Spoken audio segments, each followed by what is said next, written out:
ایک 50 سالہ بوڑھا انگوٹھے پر مرہم پٹی کرانے آیا۔ وہ بار بار جلدی کرنے کا کہہ رہا تھا۔ ڈاکٹر نے وجہ پوچھی۔ اس نے کہا، بیٹا جی، میں 8 بجے دوسرے ہسپتال پہنچتا ہوں۔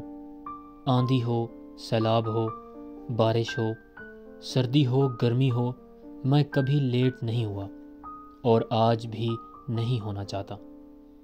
ڈاکٹر نے پوچھا، بابا جی، ہسپتال میں آپ کا کون ہے؟ بابا جی نے بتایا کہ میں روز صبح 8 بجے ہسپتال پہنچ کر اپنی بیوی کو اپنے ہاتھ سے ناشتہ کرواتا ہوں۔ وہ 5 سال سے بیمار ہے۔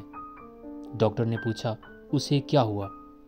بابا جی بولے، اس کی یادداشت کھو گئی ہے، وہ سب کچھ بھول گئی ہے، اپنا نام تک اسے یاد نہیں، کسی کو بھی نہیں پہچانتی اور بولنا بھی چھوڑ دیا ہے۔ ڈاکٹر نے پوچھا، جب آپ کی بیوی آپ کو نہیں پہچان سکتی، وہ آپ میں اور وارڈ بوائے میں کوئی فرق نہیں کر سکتی، تو آپ روز 8 بجے یہ تکلیف کیوں اٹھاتے ہیں؟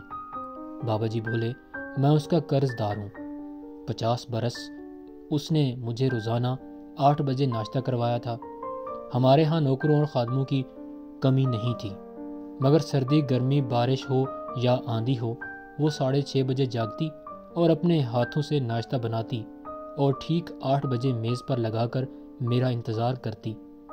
پھر بولے، جہاں تک یادداشت کا تعلق ہے تو یادداشت اس کی گئی ہے، میری نہیں۔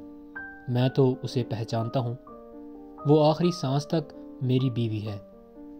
محبت کا تعلق یادداشت سے نہیں ہوتا، نہ جسم سے نہ دماغ سے ہوتا ہے، یہ دل سے پیدا ہوتی ہے اور دل کی آخری دھڑکن تک قائم رہتی ہے۔ لہٰذا اگر آپ کا ساتھی آپ کو نہیں پہچانتا تو آپ کے دل سے اس کی محبت کم نہیں ہونی چاہیے۔ کبھی کبھی میں سوچتا ہوں کہ اگر اس کی جگہ میں ہوتا تو کیا وہ مجھے فراموش کر دیتی؟ نہیں، وہ مجھے کبھی فراموش نہ کرتی۔ وہ ٹھیک 8 بجے ناشتے کی ٹرے لے کر روزانہ میرے سرہانے کھڑے ہو جاتی۔